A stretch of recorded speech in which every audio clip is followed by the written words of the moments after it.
Music. It moves the soul, doesn't it, in ways that other things just can't somehow, and in a way that is very hard to describe. This place is, incidentally, the only place on God's good earth where you can currently buy in a retail experience by wandering through that front door and asking for it off the shelf. A souvenir physical copy of the first two albums by Momo Tempo. You're welcome. Rose Red Records. Go and give them your patronage. Now today is, I say with a heavy heart, the day my government triggers Article 50. And we go through a door, thanks mate, on the other side of which we have no idea what waits for us. It is a suitably grey day out here, and I can't say that my mood is any better than that. And yet for others this is a very symbolic day in a positive sense. And reading a few message boards lately, it's obvious that we still care very deeply about this issue from last summer's referendum in the UK. You know, I think that this whole debate is really frameable like this. It's all about identity. Identity, rather like music, is something that reaches us on a level that goes a bit beyond words. Sometimes we can articulate it neatly, or wear a badge, or say something, chant a song, sing something that we feel sums up our identity, but truthfully the way it reaches us is something rather deeper, more mellifluous, more ineffable, look it up, than that. Like a song. Identity kind of sings to us from the heart, and it resonates with things that sing back on the same frequency.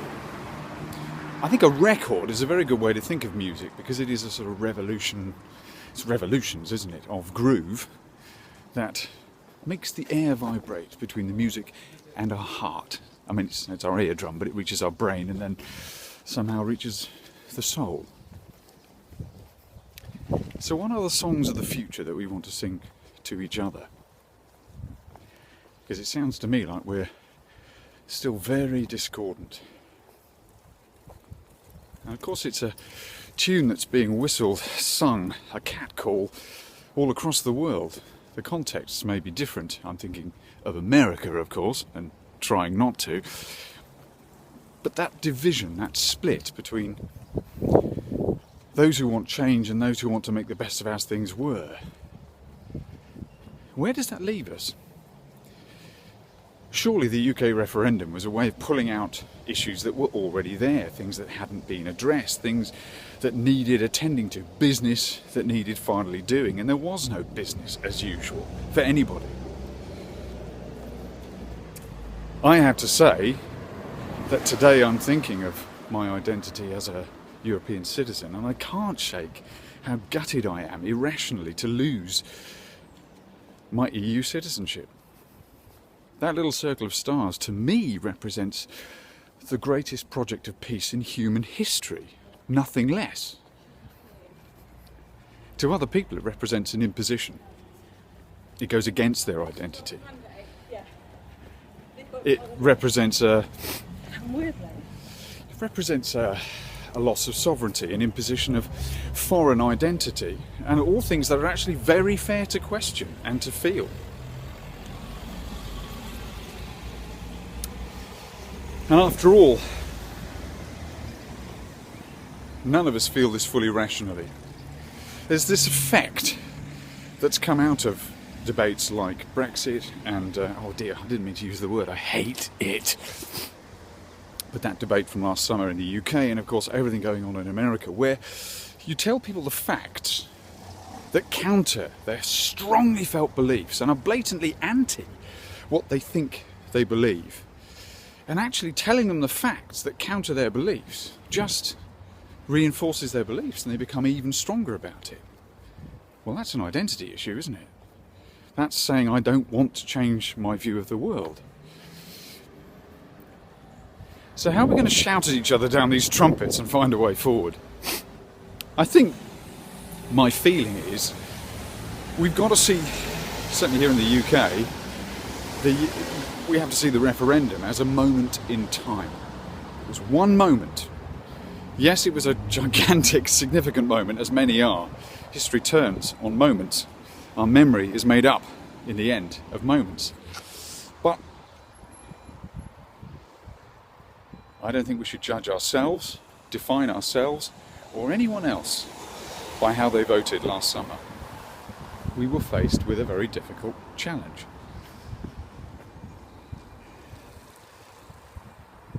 And I know from my friends who voted to leave how much they thought about it and how much they cared. And the referendum debate's still going on this week, stoked again by invoking Article 50! In a very Servalan of Blake 7 kind of way, push that big button. It's obvious we're finding it hard to cross that divide with each other still, because if stoked, we'll, it's Cavaliers and Roundheads. I heard a phrase this week.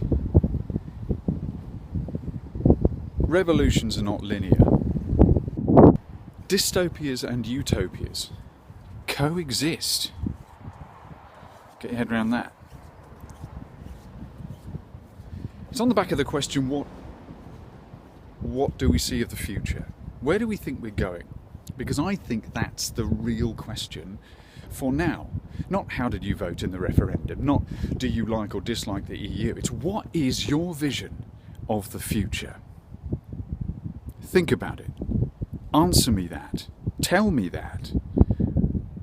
What is the shape of the future that you are seeing for yourself, for your family? Where do you want to go? What do you want to do? But how do you see yourself fitting into planet Earth as it goes forward? And as we are bombarded with ever more stories of a future that's looking overwhelming, even as a species now very used to change. Our generation and those before were used to the idea of things moving on, and yet they're about to change human society like we've never known before. How do you feel about that? Where do you see yourself? Where do you see the state of the UK? We need to be talking about this together. We need to be defining ourselves by visions of the future. Who are we including that we weren't before? And who are we still excluding from the national and international debate? Because if the referendum debate shows us anything, it is that business doesn't stay undone. Things come to the surface. People want to make a big noise about who they are. I can only suppress it for so long. We have to honestly look ourselves in the eye, don't we? That's what's going on here. So if honestly the referendum result is evidence of a divided country, just as in America, just as in other parts of Europe, all over the world, what is that division? What does it represent?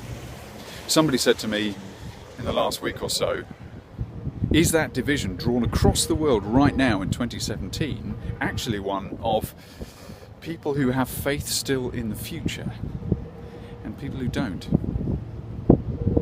I'm not sure it's even quite that simple. And all of us are slightly trading on fantasy, aren't we? Of what resonates with us, what feels like us. Because the EU is technocratic and opaque and not democratic as such, but the people there really believe in their vision of the future, of peace, of the peace they've made. And sovereignty, we never surrendered sovereignty. We retain it and always did, but we chose to surrender parts of it as a fraternity. That was a choice. So all of us are truthful and right, and all of us are a bit ignoring things as well. And that's called being human. Hello, welcome to the club. Isn't it great?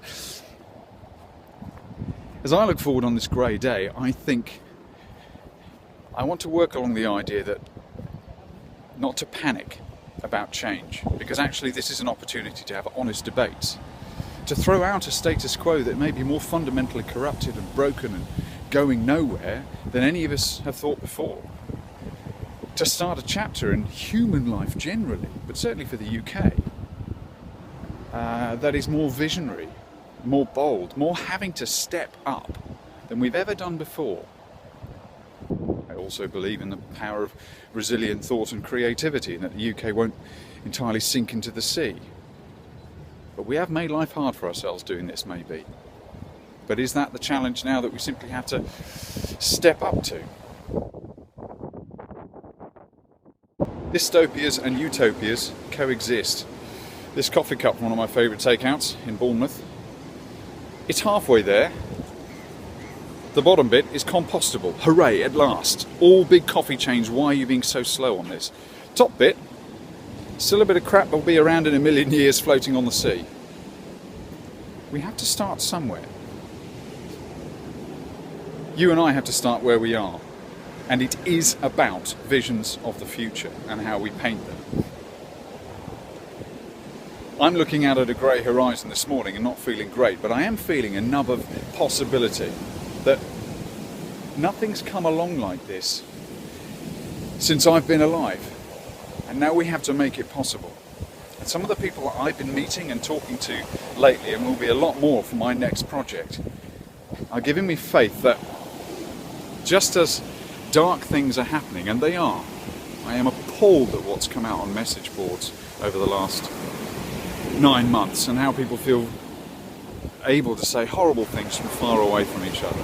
I'm also reminded that human beings aren't just that.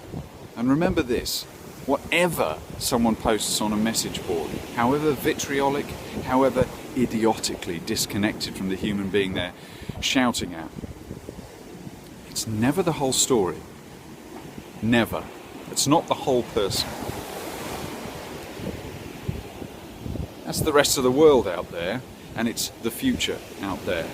How are we going to make it resonate with what we really are as human beings? Because only looking at that truth, the truth of the diversity of our identity, of our adventurous spirit, as well as our need for a truthful identity, how can we find a way to include all of us and all of what we are? That, I can find you, that is the challenge. It is. What's the vision of the future you are writing, you are singing? Can we harmonise for a change? And how can we find something, instead of beating each other over the head,